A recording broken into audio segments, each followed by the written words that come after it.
Alhamdulillah wassalatu wassalamu ala Rasulillah wa ala alihi wa sahbihi wa man wala wa tabi'ahudah wa ba'd.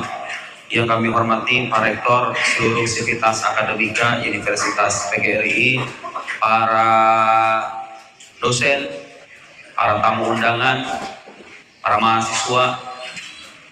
Terima kasih banyak Pak Rektor dan seluruh sivitas akademika PGRI yang sudah memberi kami kesempatan.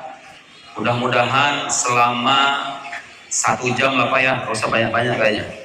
Selama 1 jam ke depan kita bisa menambah wawasan, mempertebal keimanan, dan mengokohkan kehambaan kita kepada Allah Subhanahu wa Ta'ala melalui pesan-pesan, melalui pelajaran-pelajaran yang bisa kita petik dari Al-Quran dan kehidupan Nabi Muhammad Sallallahu Alaihi Wasallam.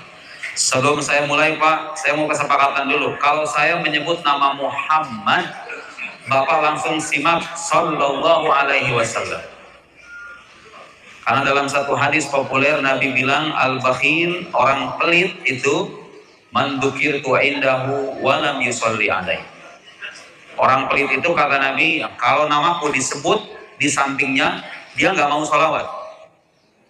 Jadi kalau kita menyebut atau menyimak dimanapun, bahkan dalam sholat Pak, guru saya di Mesir, kalau tarawehan nih, Muhammadur Rasulullah walladzina ma'hu asyiddau al kufaru hama bainahum, menyebut Muhammad Rasulullah Sallallahu Alaihi Wasallam. Karena Sallallahu Alaihi Wasallam itu doa, boleh nggak dalam sholat? Ya boleh. Ketika imam menyebut Muhammad, kemudian hatta dalam sholat sekalipun. Kita sih nggak biasa ya, nggak biasa. Tapi maksud saya, hatta dalam sholat pun, itu guru kami ngajarinya begitu. Dimanapun menyebut atau menyimak nama Nabi Muhammad disebut, ucapkanlah Sallallahu Alaihi Wasallam. Pahalanya itu kan pendek Pak, ringkas, hitungan detik. Ucapin Sallallahu Alaihi Wasallam, Sallallahu Alaihi Wasallam, 4 detik. Pahalanya, ini saya nggak ngarang-ngarang, karena urusan pahala kita nggak boleh mengada-ngada, harus merujuk pada sabda Nabi yang sahih. Nabi dalam hadis yang sahih, dan sebenarnya dihafal sama banyak muslim, cuma kadang-kadang nggak diamalin. Man shalla alayya marratan, yang bersolawat kepadaku 1 kali, sallallahu biha alaihi asyra, Allah bersolawat kepadanya 10 kali. Saya mau bilang sekarang, kalau ada ungkapan Allah bersolawat, tentu Bapak Ibu sekalian, itu bukan berarti keluar suara dari mulut. Kalau kita bersolawat kan, Allahumma sholli ala sayyidina Muhammad, keluar suara. Dalam Quran disebutkan, innallaha wa malaikatahu yushollun. Allah malaikatnya bersolawat. Maksudnya apa Allah bersolawat? Para ulama menjelaskan, sholawat Allah itu maksudnya adalah imdad. Imdad itu kalau bahasa gampangnya, pemberian anugerah, rahmat, dan karunia yang bersifat spesial, khusus. Pemberian rahmat dan anugerah kepada kita. Kemudian saya mendengar satu ulama Al-Azhar, namanya Syekh Abdul Ba'is Al-Kattani, rahimahullah, udah wafat sekitar beberapa tahun yang lalu. Beliau bilang, kan tadi disebut 1 kali salawat ke Nabi itu balasannya Allah 10 kali salawat. Kata beliau, bukan kata saya kutip aja. Kata beliau, 1 kali salawatnya Allah itu, 1 kali. Kan kita ngomong, Sallallahu Alaihi Wasallam, pendek itu. Balasannya kata Nabi, Allah bersalawat 10. Nah, 1 kali salawatnya Allah itu, Gusti Allah itu, salawatnya Gusti Allah itu, artinya pemberian rahmat Allah kepada kita itu. Dengan solawat tadi, tafuqul ujur wal hasanah. Dia bisa lebih baik dari banyak sekali pahala-pahala dan amal soleh yang kita lakukan. Curahan rahmat Allah itu. Jadi kita ini, umat Nabi Muhammad, tuh kan, baru saya ngomong. Kan nggak konek. Umat Nabi Muhammad, kita ini Pak, sama Allah ditakdirin jadi umat paling belakang. Usianya pendek-pendek. Apalagi zaman sekarang. di mana segala bentuk penyakit itu sudah bisa tersebar secara masif. Diabetes, anak-anak diabetes itu sekarang ada usia 30-40-an Pak. Asam urat, jantung, darah tinggi. Kalau zaman kita dulu, kakek-kakek kita dulu, usia 70 tuh masih bisa ke sawah, rokoknya masih kuat. Bapaknya ayah saya, sampai sekarang masih ada, masih ke sawah. Dan menariknya, orang-orang dulu tuh kalau nggak kerja sakit. Nggak tahu Pak, ada yang ngerasain nggak kayak gini? Kalau diem di rumah tuh sakit. Nggak enak badannya itu. Kalau pergi ke sawah, ngarit gitu, di kampung, aman kambing, sembuh. Badannya itu begitu. Karena mereka hidup pada zaman belum ada makanan-makanan instan seperti sekarang. Lifestyle-nya beda dengan kita. Usianya pendek-pendek, tapi adilnya Allah itu apa coba? Umat yang belakangan ini, yang usianya pendek-pendek ini, dikasih amalan-amalan ringan, amalan-amalan yang terlihat ringan, bahkan tidak membutuhkan banyak tenaga, tapi pahalanya berlimpah. Banyak pahalanya. Saya perlu majelis tersendiri untuk mengabsen satu persatu amalan-amalan yang ringan, sederhana, tidak perlu banyak tenaga, tapi pahalanya seabrek-abrek. Itulah keistimewaan yang Allah berikan kepada kekasihnya Nabi Muhammad Sallallahu Alaihi Wasallam. Umatnya paling belakang, tapi urusan masuk surga disuruh paling depan. Bukan kita yang pengen begitu. Kita sih pengen, tapi maksudnya dalilnya juga ada. Di banyak riwayat disebutkan yang pertama kali menyeberang sirat dan yang pertama kali masuk surga itu adalah Nabi kita Muhammad Sallallahu Alaihi Wasallam. Di belakangnya putri beliau Sayyidah Fatimah, kemudian dengan keluarganya, kemudian di belakangnya wallahu alam kita ada di mana itu. Tapi yang sebelakang-belakangnya kita itu masih paling depan. Yang lain umat-umat Nabi terdahulu subhanallah. Karena itu dalam peristiwa Isra Mi'raj suka dikutip tuh riwayat bagaimana Nabi Musa alaihissalam berharap kepada Allah menjadi bagian dari umat Nabi Muhammad Sallallahu Alaihi Wasallam. Karena keistimewaannya banyak. Coba itu Pak, ngomong cuman Sallallahu Alaihi Wasallam. Cuman ngomong gitu doang. Pahalanya sebesar itu. Bapak tadi sholat kan, kita sholat jemaah. Sholat jemaah, itu selesai sholat Pak. Kalau bisa, yang belum tahu aja ini mah. Yang udah tahu ya lanjutkan, istiqomah. Kalau bisa selesai sholat, jangan pernah tinggalkan baca ayat kursi. Baca ayat kursi itu hanya hitungan menit, pendek sekali. Pahalanya Pak, pahalanya bukan kata saya, Nabi yang bilang. Man qara'a ayatal kursi fi duburi kulli shalah, siapa yang membaca ayat kursi setiap kali selesai sholat, lam yamna'hu min dukhulil jannah illal maut. Tidak akan ada yang bisa mencegahnya masuk surga kecuali kematian aja. Artinya, coba bayangkan, sholat, habis sholat baca ayat kursi, dicabut nyawanya, pasti di antara dua sholat kan? Kalau dia dicabut nyawanya jam 3, ya antara zuhur dengan asar. Kalau dicabutnya jam 5, antara asar dengan maghrib. Udah pasti itu. Kita kalau dicabut nyawa, udah pasti di antara dua sholat. Udah pasti. Kalau cabutnya jam 2 malam, Ustaz, ya berarti antara isya dengan subuh. Baca ayat kursi, selesai sholat, dicabut nyawanya. Nabi bilang, orang ini jadi ahli surga. Tidak akan ada yang bisa mencegahnya untuk masuk surga kecuali kematian aja. Gampang sekali ya.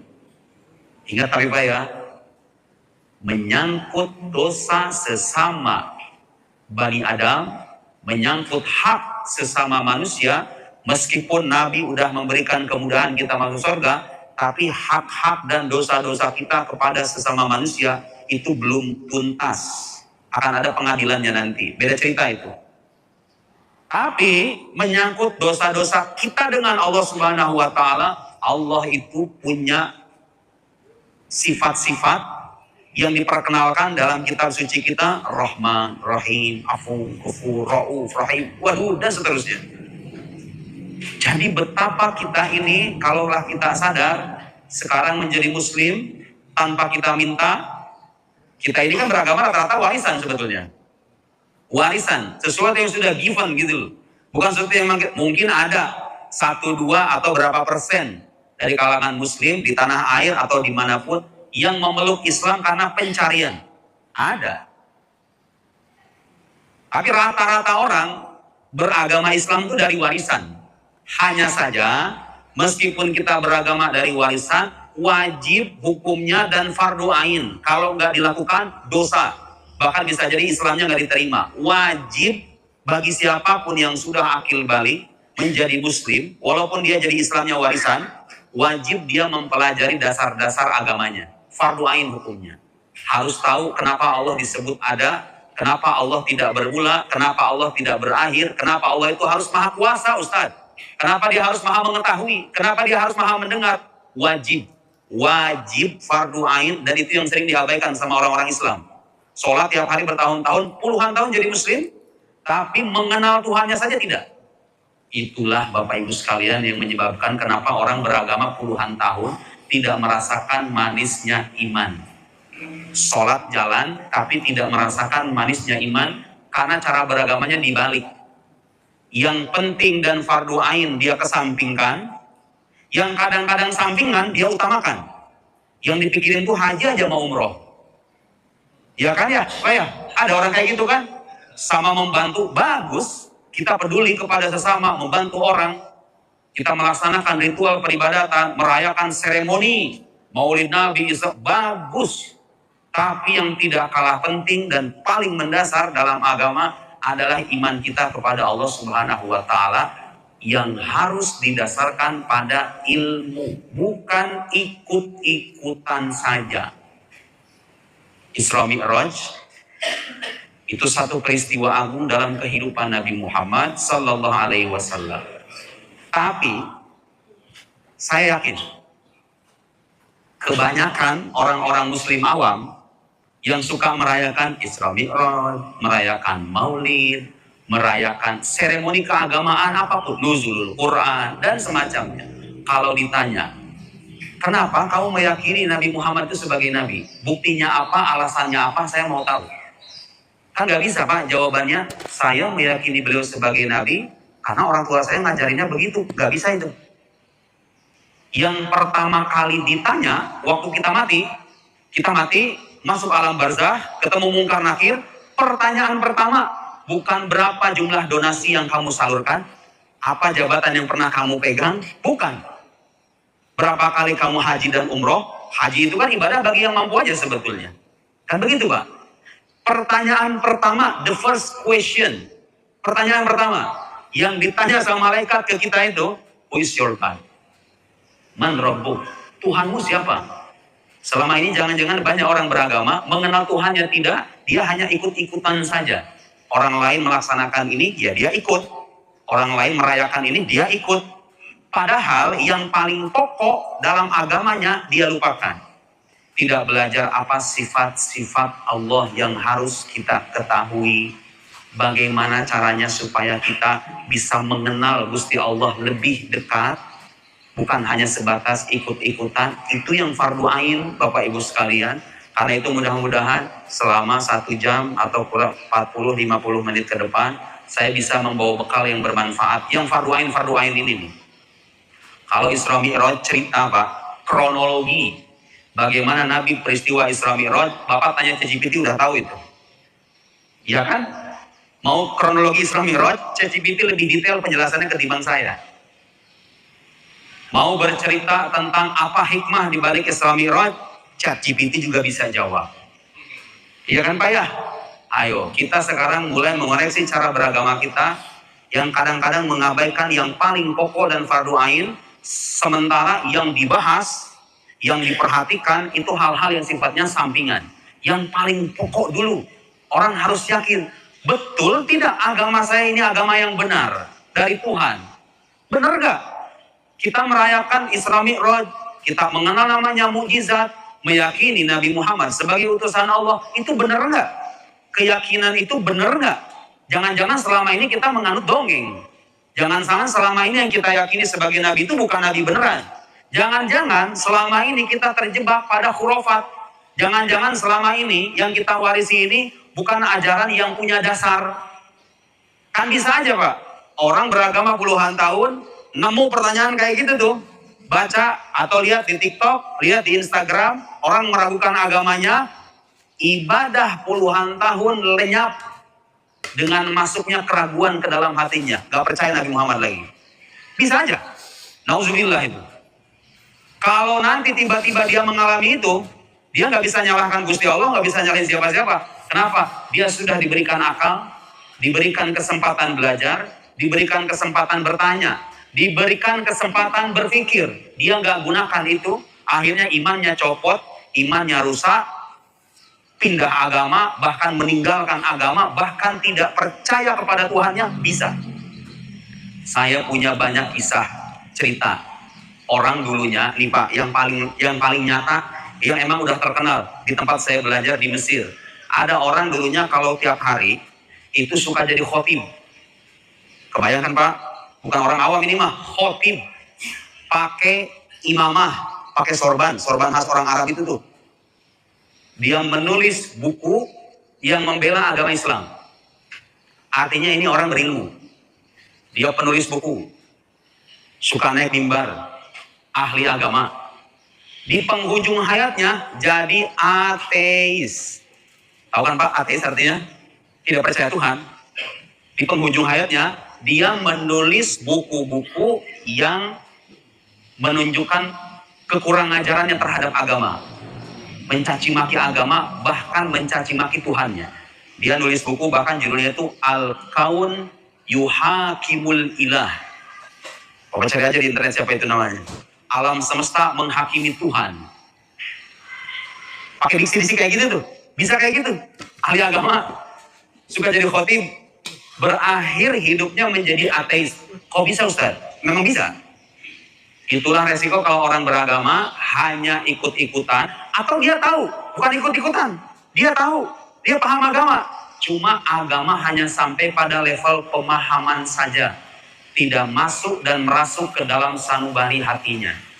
Tidak beragama dengan rasa cinta, tidak beragama dengan rasa atau ikatan emosional yang mendalam kepada Allah Subhanahu wa taala dan kekasihnya Nabi Muhammad sallallahu alaihi wasallam. Resikonya begitu.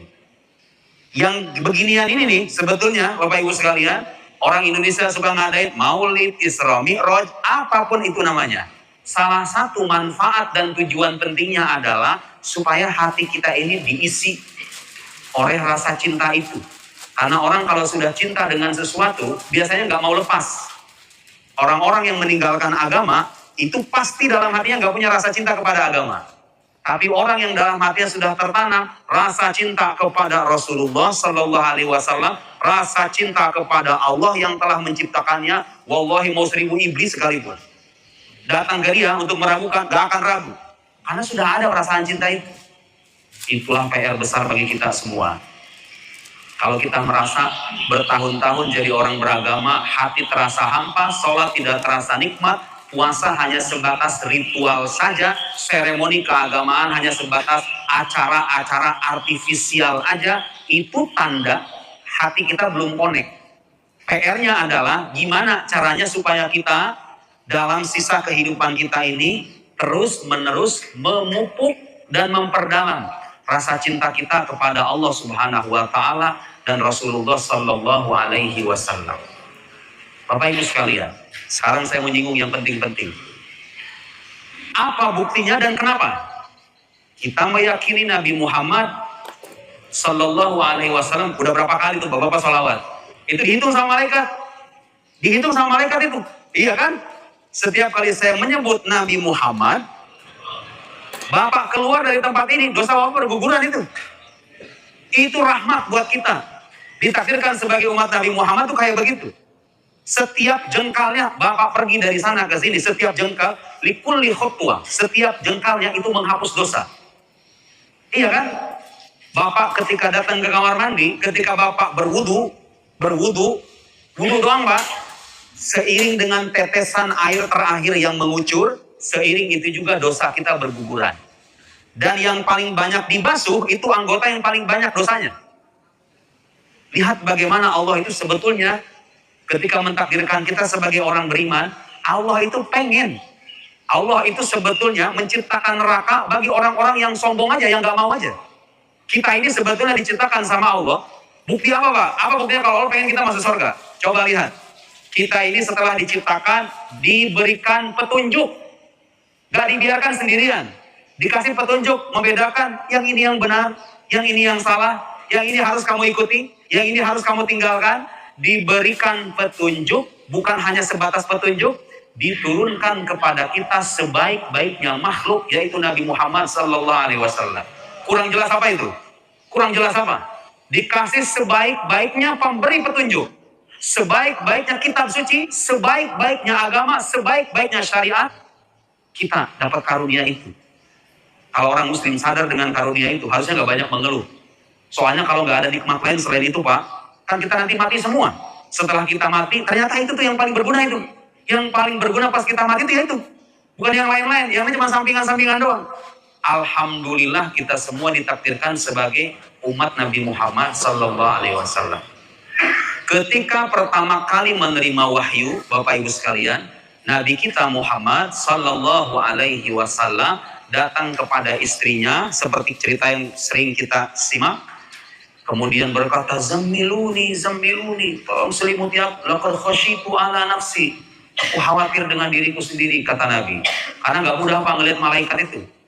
Ngelihat malaikat itu ngelihat satu wujud yang tidak biasa dan ada perbedaan entitas antara kita dengan dia. Itu perlu effort luar biasa. Nggak semua orang bisa. Hanya para nabi yang bisa. Para nabi pun ketika ketemu sama malaikat, mereka itu respon psikologisnya itu dahsyat luar biasa, tidak mudah. Ketika pertama kali berjumpa malaikat, beliau sampai menggigil, minta diselimuti sama istrinya. Istrinya bilang begini, "Kalla, wallahi la yukhzikallahu abadan." Demi Allah, wahai suamiku, Tuhan tidak mungkin menghinakan kamu. Innaka latasilur rahim. Engkau ini punya kebiasaan menyambung tali silaturahim. Akhlaknya bagus. Sebelum jadi nabi aja, Nabi Muhammad dikenal sebagai orang berbudi pekerti luhur. Pas ketika Nabi bilang, "Aku takut dengan diriku sendiri," istrinya menenangkan, bilang apa? "Wallahi la yukhzikallahu abadan." Demi Tuhan, Tuhan tidak mungkin menghinakan. Innaka latasilur rahim wa tahmilul kal wa taksibul ma'dum wa tuqrid dhaif wa tu'in ala nawaibil haq. Engkau senantiasa menyambung tali silaturahim, membantu orang-orang lemah, membantu orang-orang yang tidak berdaya, yang kekurangan harta, yang terkena musibah. Engkau memuliakan tamu. Dia absen satu-satu, akhlak budi pekerti Nabi itu. Itu sebagai bukti pertama, Pak. Sebagai bukti pertama, Nabi kita Nabi sungguhan. Buktinya apa? Sebelum jadi Nabi sekalipun, akhlak dan budi pekertinya sudah disaksikan oleh masyarakat luas. Terkenal, as-sadiq al-amin. Jujur, terpercaya, tidak pernah bohong, tidak pernah melakukan kemungkaran. Seandainya, ini namanya seandainya, berandai-andai, jangan dipotong nih. Seandainya Nabi Muhammad pernah sekali aja bohong, sekali. Seandainya, beliau pernah bohong sekali aja, misalnya, orang akan punya alasan untuk meragukan risalahnya. Karena pernah bohong. Kayak kita sehari-hari, ada orang datang ke kita, menyampaikan informasi, satu orang jujur, yang nomor dua suka bohong, yang ketiga kadang bohong, kadang jujur. Saya hakul yakin kita semua akan sepakat dan lebih condong kepada informasi dari orang jujur. Betul tidak, Pak? Normalnya kita begitu.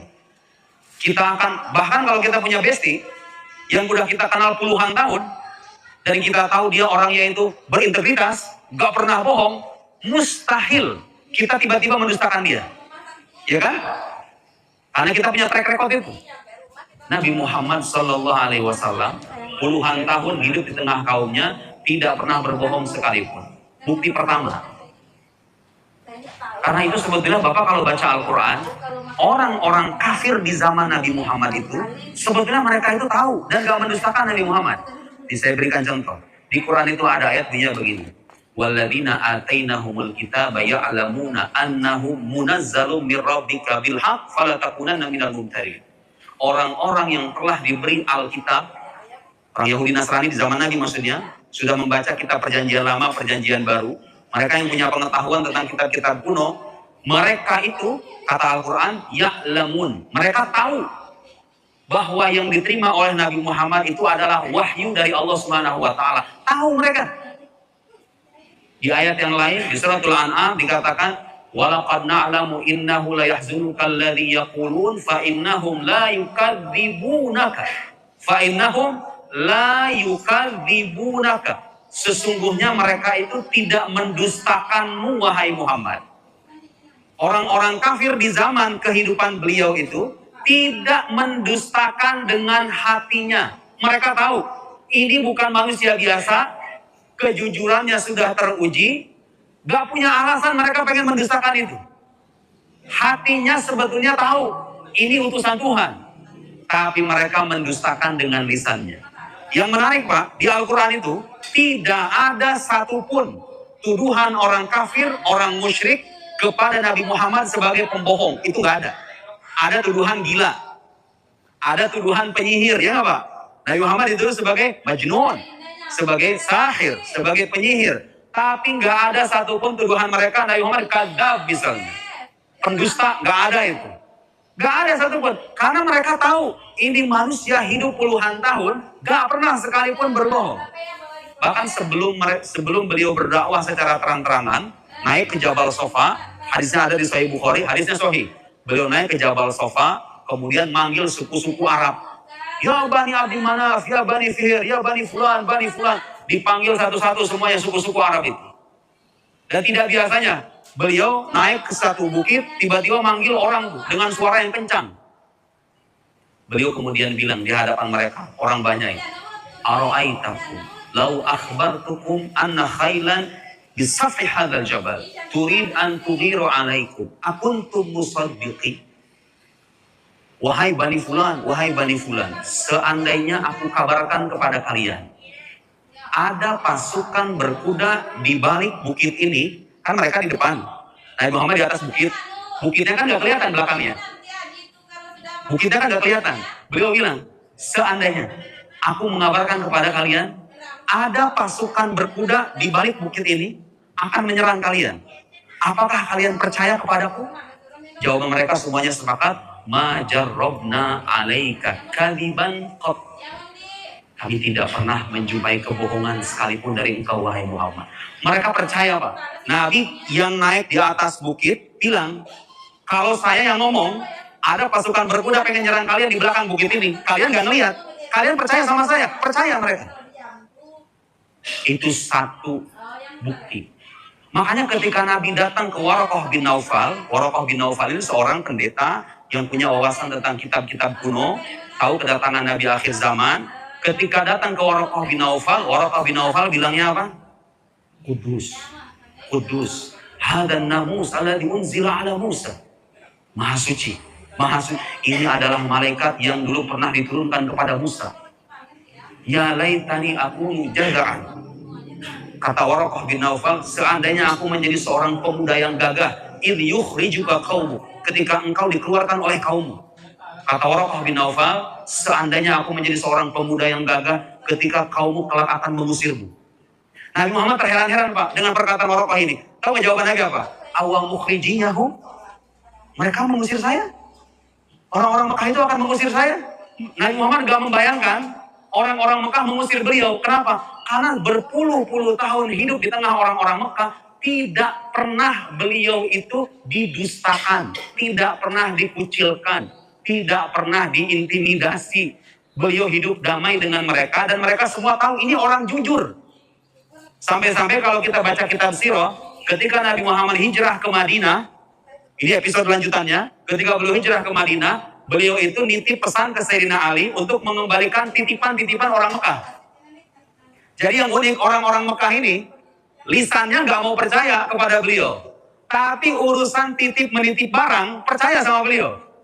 Saking apanya itu? Saking terpercayanya dan teruji integritasnya di hadapan banyak orang itu. Lisannya nggak mau percaya, tapi urusan titip menitip barang mereka percaya sama Nabi Muhammad Sallallahu Alaihi Wasallam. Jadi ini orang jujur, tidak pernah bohong. Kita nggak punya alasan untuk mendustakan risalahnya. Itu satu. Awal mukhrijiyahum, mereka akan mengusirku. Tahu jawaban Waraqah apa selanjutnya? Ma ja'a ahadun bimithli ma ji'ta bihi illa udiya. Tidak ada seorang pun yang datang dengan ajaran yang kamu bawa ini kecuali pasti dia akan dimusuhi.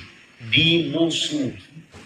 Jadi Bapak Ibu sekalian, sunnah kehidupannya sejak dulu, sejak zaman Nabi Muhammad, sejak Nabi terdahulu, sunnah kehidupannya orang yang memperjuangkan agama Allah itu pasti dapat musuh. Sebutin Pak, Ustadz di Indonesia nggak ada musuhnya, sebutin. Ustadz Abdul Somad, banyak jemaahnya, musuhnya juga banyak. Ustadz siapa yang terkenal di Indonesia? Ustadz Adi Hidayat, musuhnya banyak juga. Ustadz siapa? Saya juga banyak musuhnya. Banyak musuh saya juga yang musuhin saya emang enggak musuhin mereka, enggak. Musuhin juga sama. Gak usah aneh Pak, memang sunnah kehidupannya begitu. Nabinya saja mengalami hal seperti itu. Sudah sunnah kehidupan. Bapak yang sekarang duduk di dunia pendidikan, kan pendidikan ini hal yang penting untuk pengembangan dakwah agama kita. Kan juga sama-sama penting. Kalau dapat problem, dimusuhi sama orang, ada orang gak seneng, itu mah biasa. Emang udah sunnah kehidupannya begitu. Gak usah heran. Ngurus masjid Pak. Soalnya saya kan sering keliling masjid. Curhatan pengurus masjid itu apa coba?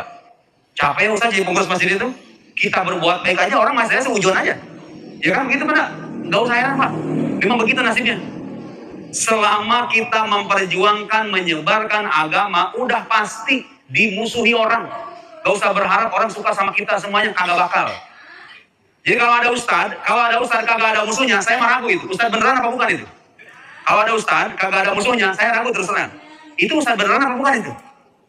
Karena ceritanya dari dulu, nabi sebelum Nabi Muhammad sekalipun, walaqad kudzibat rusulun min qablika fasabaru ala ma kudzibu wa udhu. Mereka telah didustakan rasul-rasul sebelum kamu. Fasabaru ala ma kudzibu, tapi mereka bersabar. Wa udhu, dan mereka disakiti. Dibully, Pak. Nasib orang-orang yang mengajarkan agama itu dibully. Dikatakan sebagai pendusta, dikatakan sebagai penyihir, dikatakan sebagai penyebar dongeng, macam-macam. Quran disebut sebagai asatirul awalin, dongeng orang-orang terdahulu. Biasa. Sunnah kehidupan bagi kita. Peristiwa Isra Mi'raj pun tidak lepas dari fenomena itu. Karena kalau kita baca sejarah, anugerah terbesar, salah satu anugerah terbesar Allah yang diberikan kepada Nabi Muhammad, peristiwa Isra Mi'raj ini terjadi setelah beliau ditinggal dua orang terkasihnya, kemudian beliau hijrah ke kota Taif. Di Taif juga sama, alih-alih disambut, beliau bahkan dicaci maki, dihina, diintimidasi, dikucilkan, dimusuhi sama orang sekampung kota Taif itu. Sampai kan disebutkan dalam riwayat, malaikat penjaga gunung sampai datang menawarkan diri. Lain syi'ta an utbiqu alaihim al-akhsyabain la fa'al. Kata malaikat penjaga gunung, kalau kamu mau aku tumpahkan dua belah gunung Taif ini kepada mereka, akan aku lakukan. Dan beliau menolak. Bal arju ayyukhrijallahu min aslabihim man ya'budullaha la yusyriku bihi syai'an. Aku berharap nanti Allah mengeluarkan satu orang atau siapapun yang menyembah Allah Subhanahu wa taala dan tidak menyekutukannya. Kalau beliau bilang musnahkan, musnah itu sulit. Taif udah nggak ada lagi jejaknya itu. Hatinya Nabi Muhammad Sallallahu Alaihi Wasallam itu bukan hati manusia biasa. Jadi itu Pak, di samping beliau jujur, punya budi pekerti luhur, berakhlak, kan itu indikator pertama. Indikator pertama, kalau kita pengen nguji orang ini omongannya benar atau salah, dilihat integritasnya, kan begitu Pak. Bapak kalau pengen nerima mahasiswa, kalau misalnya ada tes apa, kalau misalnya bukan tes akademik, apa sih Pak namanya? Tes uji kelayakan moral gitu, apa itu istilahnya? Kan dilihat di sekolahnya gimana nih orang nih, kan begitu. Dilihat track recordnya. Kita kalau pengen milih pejabat kan kayak gitu juga. Pernah korupsi apa kagak? Kalau pernah korupsi, dipilih tetap. Kalau di kita tetap dipilih. Kalau masih begitu tetap dipilih. Kalau di negara-negara lain kan nggak begitu. Kalau udah terlalu korupsi sekali, kalau di kita masih dipilih itu. Jadi melihat track record kehidupannya susah sekali kita dustakan itu. Yang kedua, Bapak Ibu sekalian, kita ini meyakini asyhadu an la ilaha illallah wa asyhadu anna Muhammad Rasulullah, karena beliau bukan hanya jujur, beliau mengaku bahwa beliau adalah utusan Allah. Di samping mengaku sebagai utusan Allah dan pengakuan ini dari orang jujur, kan sekarang kalau pengen kita nguji ini pengakuan orang ini benar atau kagak, dilihat karakternya, dilihat integritasnya, dilihat budi pekertinya, kan begitu, logik itu. Di samping mengaku sebagai utusan Allah, terbukti jujur, berintegritas, beliau mendatangkan bukti kenabian. Bukti kenabian itulah yang dalam bahasa agama kita disebut sebagai mukjizat. Mukjizat Nabi Muhammad banyak. Apa yang sering diperingati tahunan di Indonesia dan di berbagai negara muslim, Isra Mi'raj, itu hanya salah satu mukjizat besar yang beliau terima. Mukjizat terbesarnya beliau itu tidak membaca, tidak menulis, tidak punya guru, tidak belajar kepada ayahnya, karena ayahnya meninggal ketika beliau dalam perut. Tidak belajar kepada ibunya, gak punya guru privat dari orang Yahudi ataupun pendeta Nasrani, tidak pernah berguru kepada siapapun. Tiba-tiba datang dari lisannya firman-firman yang berisikan sejarah masa lampau, kehidupan di masa mendatang, tuntunan kehidupan, moral, syariat, penjelasan tentang sifat-sifat Tuhan, penjelasan sejarah para nabi terdahulu, kitab suci mereka, menyangkut banyak sekali hal yang disebut dalam Al-Quran, sementara beliau tidak membaca, tidak menulis, dan tidak belajar kepada siapapun. Pertanyaan sederhananya, dari mana itu beliau dapat? Hasil renungan, Ustaz. Maksudnya gimana hasil renungan? Orang beliau mengaku itu bukan hasil renungan saya. Seandainya Nabi Muhammad bilang itu hasil renungan saya, Quran itu, sudah selesai. Batal sudah kenabiannya. Beliau tidak mengakui itu sebagai hasil renungan pribadinya. Padahal Pak, saya penulis buku. Saya penulis buku sebagai perasaan manusiawi. Kadang-kadang perasaan manusiawi nih, kita kalau pengen nulis buku, kita tahu nih, buku kita bestseller. Itu pasti saya akan bilang ini karya saya. Kan begitu Pak ya? Kalau kita tahu ini buku bisa diteliti banyak orang, mengundang decak kagum banyak orang, saya akan bilang ini karya saya. Karya saya, pengen dihormati kita. Karya saya, hasil pemikiran saya ini. Supaya kita dihormati. Nabi itu bisa Pak bilang kayak gitu. Supaya dihormati orang, ini Quran hasil saya. Quran hasil belajar saya. Hasil pemikiran saya. Nabi punya itu kesempatan begitu. Supaya dihormati orang, kan manusia normal pada umumnya begitu. Kalau udah tahu ini kitab istimewa, gak ada yang bisa menandingi dari makhluk, ya akan dibilang ini hasil karya saya. Subhanallah, beliau tidak mengucapkan itu sama sekali. Padahal kalau Quran ini hasil belajarnya, udah pasti dibilang ini karya saya. Kan perasaan normal begitu, pengen diakui kita itu. Beliau katakan, "Qul ma yakunu li an ubadilahu min tilqa'i nafsi, in attabi'u illa ma yuha ilai." Aku hanya mengikuti apa yang diwahyukan kepadaku.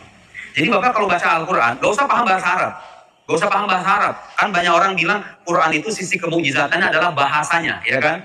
Bahasa Arabnya. Cuman kan kebanyakan orang gak pada paham bahasa Arab. Izin Pak Rektor. Betul. Saya selalu Pak. Kebanyakan orang gak paham bahasa Arab. Kalau baca alif lam mim dzalikal kitab la raiba fihi hudal lil muttaqin, rasanya kita itu gak ada. Biasa aja. Karena kuping kita, telinga kita gak biasa menyimak keindahan bahasa Arab. Saya aja yang 9 tahun hidup di Arab Pak, terus terang aja. Saya 9 tahun hidup di Arab, sampai sekarang mungkin rasa saya baca Al-Quran gak seindah yang dirasakan sama orang-orang Arab asli. Masih ada aja unsur kenon-Araban itu ada aja gitu loh. Gak bisa merasakan secara mantap keindahan Al-Quran itu. Karena saya orang asing. Tapi untuk mengetahui Quran ini firman Tuhan beneran, gak usah paham bahasa Arab. Cukup lihat kehidupan Nabi Muhammad, lihat isi Al-Quran. Isi Al-Quran itu apa? Lihat kehidupan Nabi Muhammad, gak mungkin orang gak belajar, gak sekolah, gak punya guru bisa mendatangkan kitab kayak begini yang ditafsirkan berjilid-jilid itu. Kan kalau bapak tahu sedikit tentang ilmu perbandingan agama, gak ada tuh Pak kitab suci yang penafsirannya itu seabrak-abrak tuh gak ada kayak Quran itu. Ada tafsir Mafatihul Ghaib 32 jilid. Ada tafsir Ibnu Katsir 8 jilid. Mahasinut Ta'wil karangan Al-Qasimi Urasak Ulama Asal Suriah 12 jilid. Ruhul Ma'ani karangan Alusi 17 jilid. Tohir Ibn Ashur yang dari Tunisia 23 jilid. Apalagi kita tafsir itu. Mana mungkin hasil renungan orang biasa, mana mungkin bisa kayak begitu. Banyak sekali bukti-bukti yang bisa kita pelajari dari Al-Quran. Tapi kita katakan sekali lagi, kita meyakini Nabi Muhammad Sallallahu Alaihi Wasallam sebagai utusan Allah karena beliau berbudi pekerti luhur, jujur, mengaku sebagai utusan Allah, dan datang dengan bukti yang bisa kita uji bersama.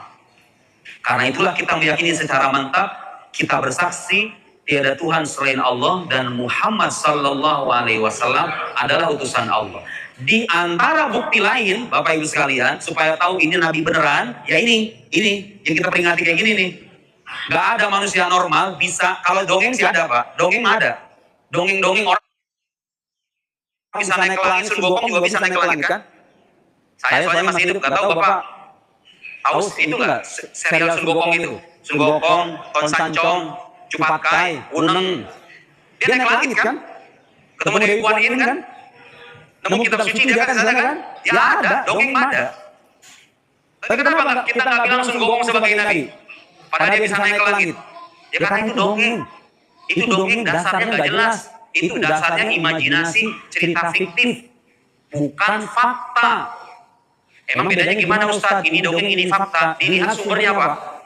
Kalau melihat cerita-cerita aneh, apalah itu namanya terserah. Sekarang pun banyak kan orang-orang menyebarkan cerita-cerita aneh itu. Kalau melihat cerita aneh, dilihat sumbernya. Yang mengabarkan siapa? Yang bilang cerita ini siapa? Kemudian, yang diceritakan siapa? Dua itu. Supaya nggak terjebak dalam berita bohong dan khurafat-khurafat itu, kalau dengar cerita aneh, lihat dua hal Bapak Ibu sekalian. Siapa yang menceritakan dan siapa yang diceritakan. Kalau ada orang bilang, saya ketemu Nabi Muhammad tadi malam. Cerita, luar biasa itu. Bisa mimpi ketemu Nabi. Dilihat orangnya apa? Orang soleh apa bukan itu ngomong kayak gitu? Atau jangan-jangan itu tukang dusta lagi ngumbar-ngumbar cerita hayalan aja? Kan bisa jadi. Bisa jadi. Kalau ada orang bilang, tadi malam saya sholat di Ka'bah, subuh-subuhnya udah ada di Jakarta. Dilihat orangnya apa? Kalau ternyata ini seorang ahli ibadah, orang yang istiqomah, soleh, dan kita tahu akhlaknya, dia ngomong kayak begitu, dan dia tidak bermaksud mengumbar keistimewaan dirinya, bisa terjadi Pak, itu bisa terjadi. Ada aulia atau para wali yang diberikan karomah oleh Allah, namanya kalau dalam istilah Arab itu min ahlil khutwah. Min ahlil khutwah itu jadi orang-orang, seperti bumi ini seperti dilipat bagi dia. Jadi sholat zuhur di Jakarta, asal udah dari Mekah gitu, itu ada Pak. Itu cerita aneh itu. Saya bisa menggunakan cerita itu kalau apa? Siapa yang diceritakan dan siapa yang menceritakan.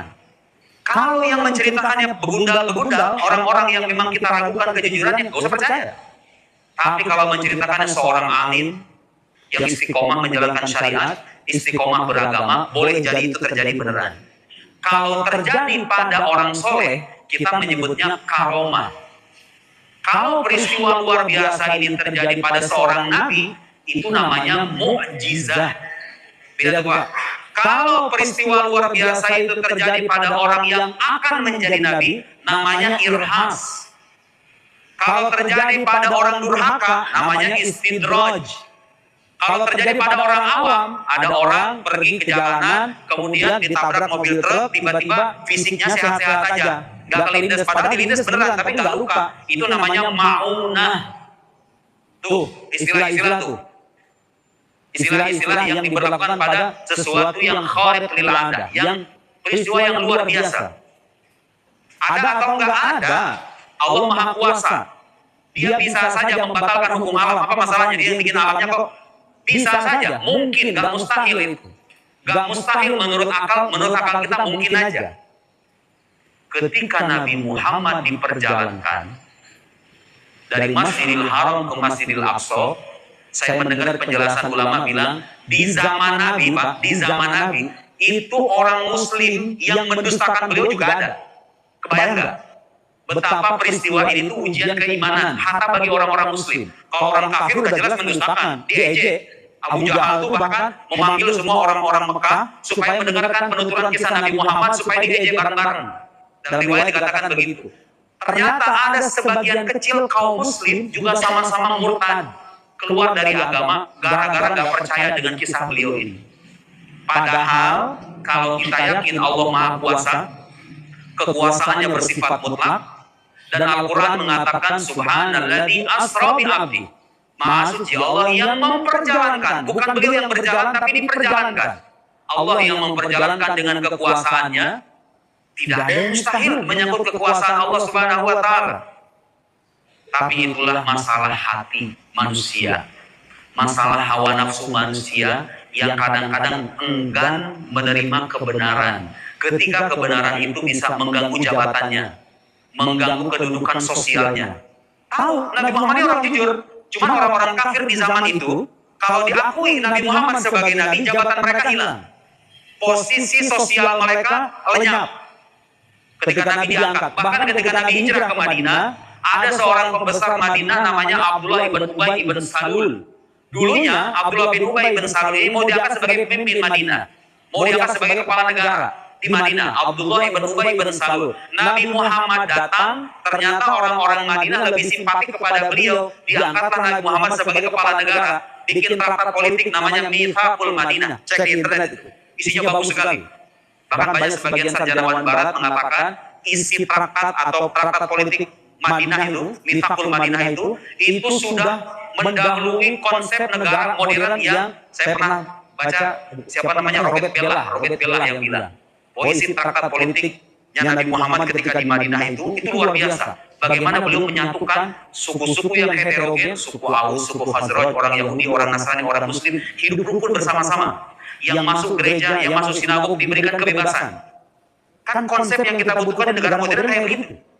Yang bisa menjadi payung bagi bagi keragaman, bagi pluralitas masyarakat. Nabi Muhammad itu bikin traktat politik kayak begitu dulu. Ketika Nabi Muhammad jadi pemimpin, Abdullah ibn Ubay ibn Salul merasa iri. Akhirnya apa? Dia menjadi pembesar orang munafik, ngaku sebagai muslim supaya menghancurkan Islam dari dalam. Tujuannya adalah menghancurkan dakwah Nabi Muhammad sallallahu alaihi wasallam. Padahal tahu, Abdullah ibn Ubay ibn Salul juga tahu, ini orang mulia, orang jujur, berbudi pekerti luhur, gak bisa didustakan. Tapi rasa iri atau rasa tidak suka hilangnya jabatan yang menghalangi mereka untuk beriman.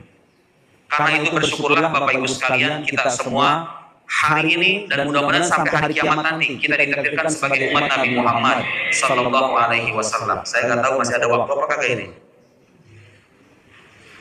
Berapa menit saya baca ceramah ini? Lanjut ya. Baik.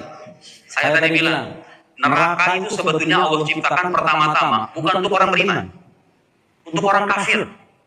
Bapak coba baca Quran sesekali. Jadi kan Ramadan nih, Ramadan baca Quran itu kalau bisa sambil dibaca artinya, sambil dihayati.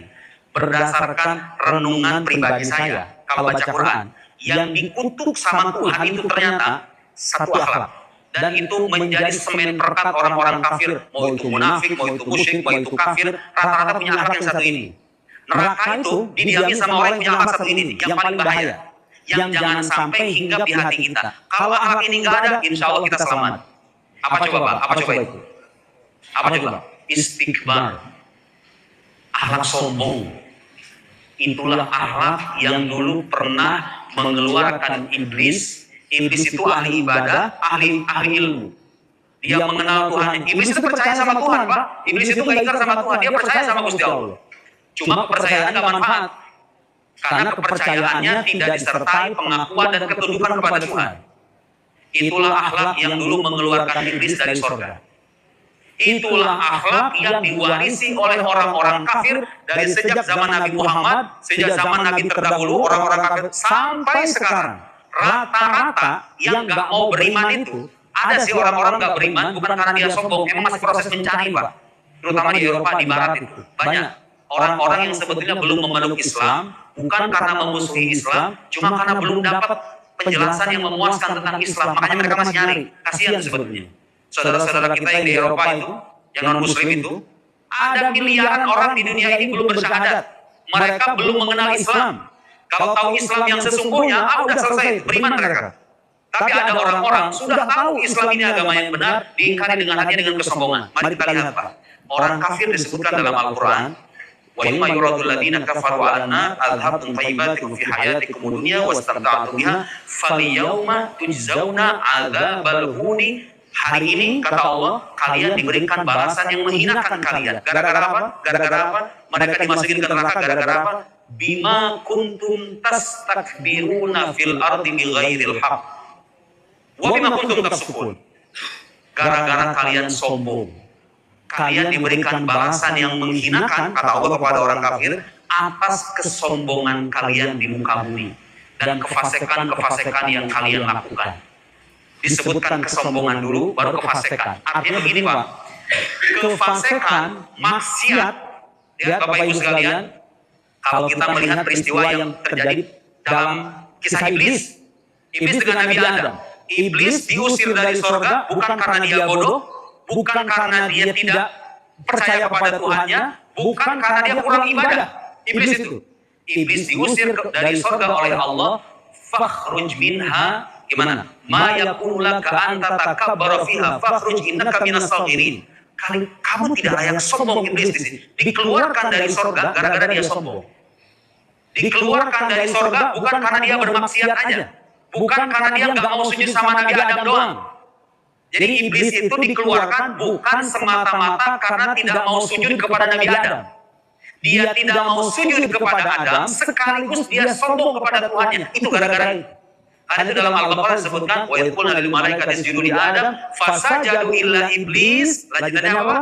Aba wastakbar. Aba. Iblis menolak. Kalau cuma nolak doang itu jatuhnya maksiat. Namanya orang maksiat Pak, kalau tobat sama Allah pasti diterima. Pasti diterima. Cuman sayangnya iblis gak cuma maksiat. Dia menolak sekaligus istakbar. Aba wastakbar. Dia maksiat sekaligus sombong. Gara-gara kesombongan itulah dia dikutuk sampai hari kiamat. Yang menjadikan manusia sombong itu bermula dari hawa nafsu yang minta disembah. Jadi hawa nafsu kita ini, coba kita cek diri kita nih Pak. Hawa nafsu kita ini suka dipuji orang, benar nggak? Suka dihormati. Itulah kenapa banyak orang-orang sudah kaya raya, punya duit ratusan juta, bahkan miliaran, masih pengen jadi pejabat. Karena dihormati orang itu rasanya enak Pak. Dapat privilege dari orang banyak itu rasanya enak. Hawa nafsu itu cenderung dia pengen jadi Tuhan kedua. Hawa nafsu kita ini pengen dipuji, pengen disanjung, pengen dihormati, pengen dibesarkan, pengen dihina gak mau dia. Hawa nafsu paling gak mau dihina dia.